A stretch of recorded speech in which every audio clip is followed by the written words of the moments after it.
Today we want to bring your attention to a story of a young man who I've known for quite a long time.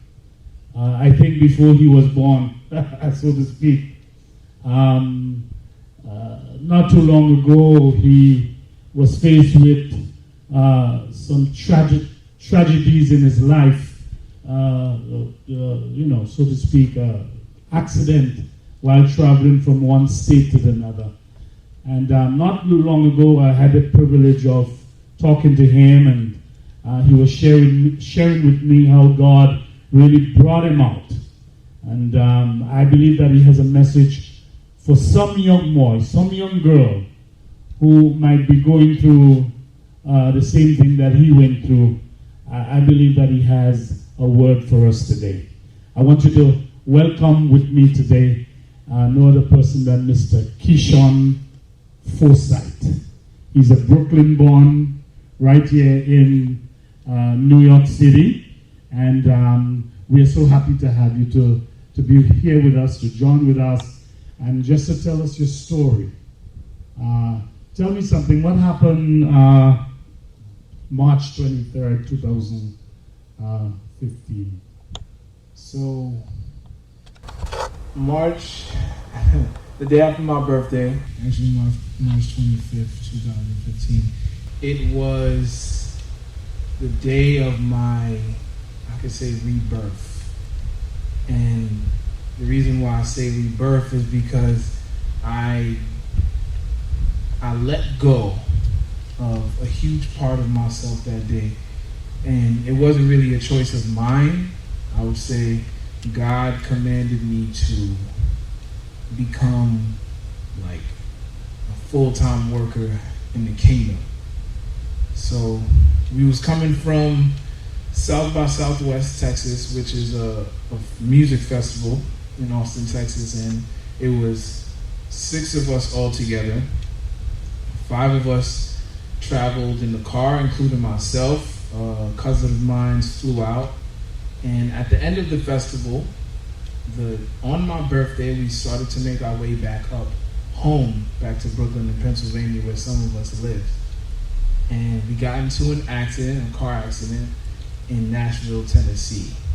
And 2 people, may God rest their souls, 2 friends of mine, died on impact, and 3 of us survived. But I was badly broken and bruised and just in terrible condition. So my injuries that I sustained was my left femur breaking, my pelvis broke in 3 places, my diaphragm ruptured, my left lung collapsed, I had a splenectomy, my ribs 6 through 10 broke, and to put me back together, of course God had to give permission, because the doctors can only do but so much. Like, it was God's hands that was truly working in my life at that moment.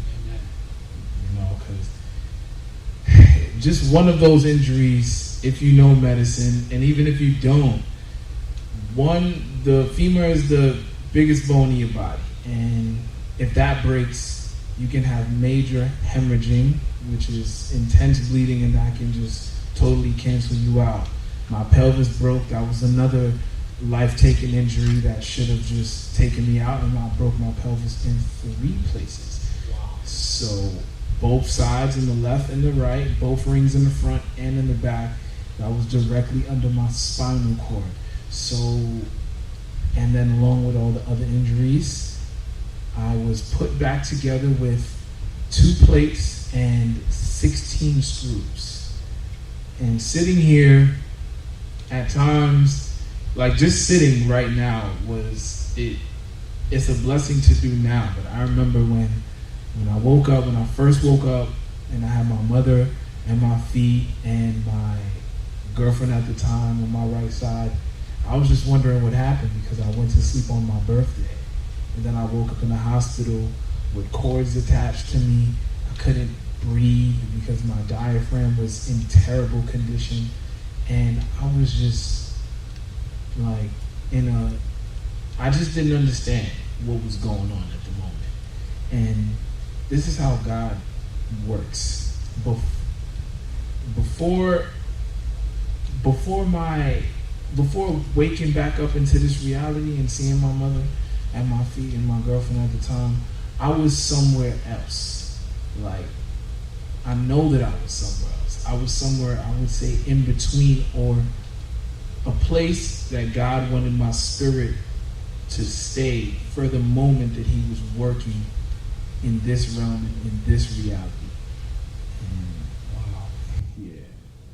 Wow, what a remarkable story. And I know that we have some footage of some of the screws that was placed in your body. And every now and then I look at Facebook and I see you exercising and I see you building muscles, and I'm like, wow, look what God has done. Because I remember that day when your father called me and said, Pastor Scott, I have bad news. Look what happened to Kishon. And immediately we were able to find a flight to fly. We flew straight into where you were, Tennessee. And I remember that day when I landed and I came to the hospital and I looked at you with all the brokenness. My heart went out and I began to pray, knowing that prayer changes things. And I couldn't stay long because there were other responsibilities that I had. But I just took the trip with your dad just to make sure that he was comforted and that you would know that there are people who are praying for you. And so to see you today, sitting here, sharing your testimony as to what God has done in your life is tremendous. And God is a miracle-working God. He's a miracle-working God. And you are example of God's mighty power. Now, tell us, how has that impacted your life? So, at first, since I was like an athlete and a dancer, I'm still an athlete and a dancer, and I still do miraculous things. Like, my life was impacted because now my body was different, my mind was different, my spirit was different. Everything about me changed. So I had to adjust.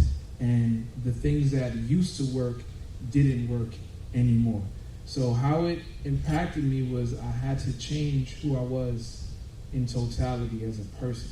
Of course, my name did not change. The things that I love doing did not change.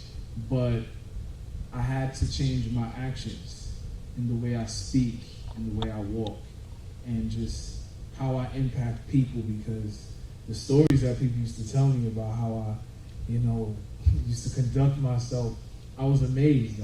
I was appalled. I'm like, that can't be me. Would I really do that? Because I couldn't fathom doing it again because of how God changed my mind and just transformed me. So I would look back like, nah, I wouldn't do that. But, Great, excellent. So not only did God put your body together, but he put your mind together. And that's why we preach a holistic gospel, that God is able to change your mind. He's able to change your way of thinking, because what instructs your mind controls your emotions and direct your will. So tell us, what are you doing right now to ensure that the purpose of God become a reality in your life? Because I know for a fact that God has saved your life for a purpose. There's a reason why God brought you out of this terrible accident, put your bones together, put your nerves together, put your veins together, put everything together so that you can function as a normal man. And so I know that you have considered the plan of God for your life, but what are you doing right now to accomplish the will of God? To say, God, I thank you for bringing me out, and now I'm available to you. I want to work for you. I want to let the world know what you have done for me and what you can do for them. So what have you been doing for the past couple of years to ensure the plan of God in your life? So every day I have like a regimen. I make sure that when I wake up in the morning, the first thing I do, of course, is to thank God and pray that He just leads me throughout my day, and whatever moves that I make, whoever I speak to, even before I eat, I just want to make sure that I'm focused on my purpose. And of course, God does not return to me void. So after my prayer and meditation, I have to make sure that my body doesn't stiffen up on me due to all of the plates and screws. So I exercise, either cardiovascular workouts, calisthenics, or I lift weights, depending on the season. And after that, I look at my calendar, and I just make sure to go throughout my day. But at the moment right now, I'm writing a book, a daily devotional, and an autobiography telling people about my experience so that they know that they're not the only one that goes through terrible things. And when you go through those terrible things, there is always a light in the tunnel, if you get what I'm saying. Yes. And there's always a bigger picture. So you have to, God has given me insight in ways to find that purpose. So I'm constructing like a how can I say, like a spiritual guide in a book. Yes. You know, to help you connect with God and also connect with yourself. Because if you don't connect with yourself or God, then you can't see too much in life. So that's a big project that I'm making. I'm into photography as well, because it's just like, photography is a beautiful thing to me. If you could break a natural law, time is supposed to be a natural law. If I can take a picture of somebody and make it last 20, 30, 40, 50 years and take a beautiful picture and really allow them to savor that moment and keep it forever, that's a gift. Also, I teach like one-on-ones. Sometimes, I just talk to people to try and help them, like anybody, and just share my story. I'm into fashion as well. I have my own clothing line. I do acting and a plethora of other things, because I'm honestly just a vessel for the Most High, for God, So, yeah. Wow, that's remarkable. I'm very proud of you, having known you for all your life, because my kids, Monique, Lucas, and Vashi, you're around the same age with them, and you actually grew up together with them, and you've remained close friends with them. Yes, and so I'm so happy to sit here with you today to let people know that God is able to do exceedingly abundantly above all that we could even ask or think. Sometimes we look at people's past and we judge them, but God looks at our hearts, and He's the one that captivates our hearts. Like David, the Bible said, he was a man after God's own heart. And so when our hearts are after God, God has a way of bringing us through the valleys. He has a way of bringing us from dope to hope, from prison to praise, just to declare to the world that He is God and there is nothing too hard for Him. In closing, what advice would you give the young people your age or even older folks? What would you say to them today based on your experience? Because that's what God does. He brings us through the trials in our lives so that we can have a testimony. And not only a testimony, but an encouragement. So what can you say to a young man, a young woman, older person who is looking on today and they're struggling, they've been through some hard times, some rough times, what would you say to them based on your experience? I would tell them that it's okay to go through difficulties in life. It's okay to lose everything, actually, because if you wake up in the morning, if you're breathing, if you can walk, or if you're sitting down, no matter what your situation may be, if you have legs, if you don't have legs, because at one point in time, I didn't have control over, I only had control over one of my limbs, and I couldn't use nothing but my mind.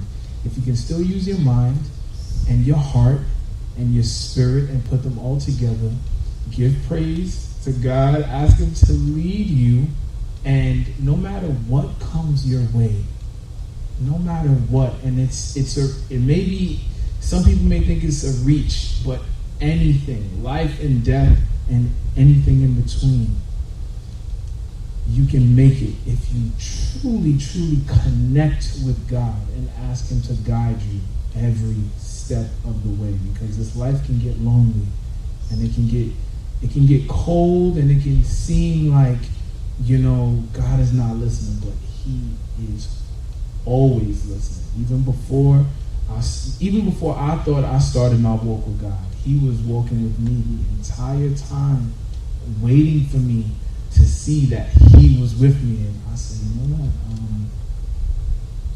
what? Okay, I'm glad that I've always had you here. Now, what can I do to impact people's lives? Because that's what we're supposed to do, impact everybody's life.